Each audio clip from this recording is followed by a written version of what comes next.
Hello everyone, আসসালামু আলাইকুম। কেমন আছেন সবাই? আজ আমি আপনাদের সাথে শেয়ার করব চিকেন এগ নুডলস। প্রথমে আমি চিকেনটাকে ম্যারিনেট করে রেখে দিয়েছি 20 মিনিট। এখানে আমি 1 টেবিল চামচ আদা বাটা, 1 টেবিল চামচ রসুন বাটা, সামান্য একটু লাল মরিচ গুঁড়ো আর গোলমরিচ গুঁড়ো 1 টেবিল চামচ আর ম্যাজিক মশলা এক প্যাকেট দিয়ে আমি ম্যারিনেট করে রেখে দিয়েছি 20 মিনিট। তারপরে তেলের মধ্যে এখন রান্না করে নিলাম 5 মিনিটের মতো। এই যে দেখুন, চিকেনটা কিন্তু অলরেডি সিদ্ধ হয়ে গিয়েছে। আমি এখন তুলে নেব। এক্সট্রা যে তেলটা আছে সেটার মধ্যে কিন্তু আমি বাকি যে উপকরণগুলো দিব সেগুলো রান্না করে নেব। আর যদি আমার তেল লাগে সেক্ষেত্রে আমি আর একটু তেল দিয়ে দিব পরে।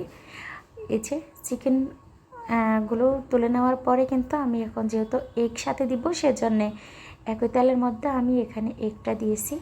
এগটা আপনারা আপনাদের পছন্দ মতো দিবেন, কমিয়ে বাড়িয়ে। এখন এই যে ডিমগুলোকে আমি এখন এভাবে নেড়েচে তারপরে রান্না করে নেব। আর এখানে আপনারা চাইলে লবণটা দিতে পারেন। আমি লবণটা দিব না, কারণ চিকেনের মধ্যে লবণের পরিমাণটা একটু বেশি দিয়েছি, সেজন্য ডিমে আর লাগবে না। যেহেতু চিকেন ভাজার পরে যে তেলটা ছিল সেটা দিয়ে আমি ডিমগুলোকে ভেজে নেব। এই যে অবশ্যই আজকে আমি রান্না করি না, আমার ছোট যা রান্না করে। এই যে ডিমগুলো কিন্তু হয়ে গিয়েছে, এখন এই যে তুলে নিল। আমার মনে হয় আমার আর একটু তেল লাগবে, সেজন্য এখন দিয়ে দিব তেল। এই যে যেহেতু নুডলসের পরিমাণটা বেশি, এখন দিয়ে দিব পেঁয়াজটা দিয়ে একটু ভাজা ভাজা করে নেব, কারণ কাঁচা কাঁচা যদি পেঁয়াজ থাকে সেক্ষেত্রে কিন্তু খেতে একেবারে ভালো লাগে না। আর নুডলসগুলো কিন্তু আগে থেকে সিদ্ধ করে নিয়েছি আলু আর গাজর দিয়ে। আপনারা যখন নুডলস সিদ্ধ করবেন ওই সময় কিন্তু সাথে কুচি করে আলু আর গাজর দিয়ে দিবেন, তখন কিন্তু সিদ্ধ হয়ে যাবে। এক্সট্রাভাবে কোনো সিদ্ধ করতে হয় না।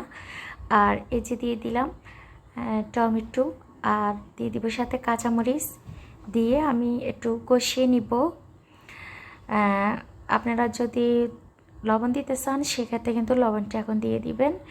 আমি যেহেতু নুডলস সিদ্ধ করার সময় লবণ দিয়েছি, সেজন্য কিন্তু এখন আর লবণ লাগবে না।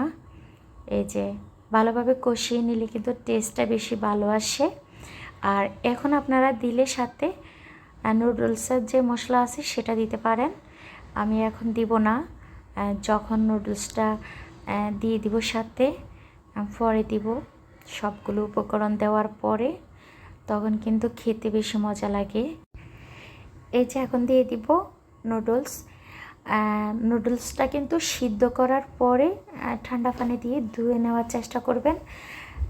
যদি ঠান্ডা পানি দিয়ে ধুয়ে নেন সেক্ষেত্রে কিন্তু একেবারে ঝরঝরা হবে।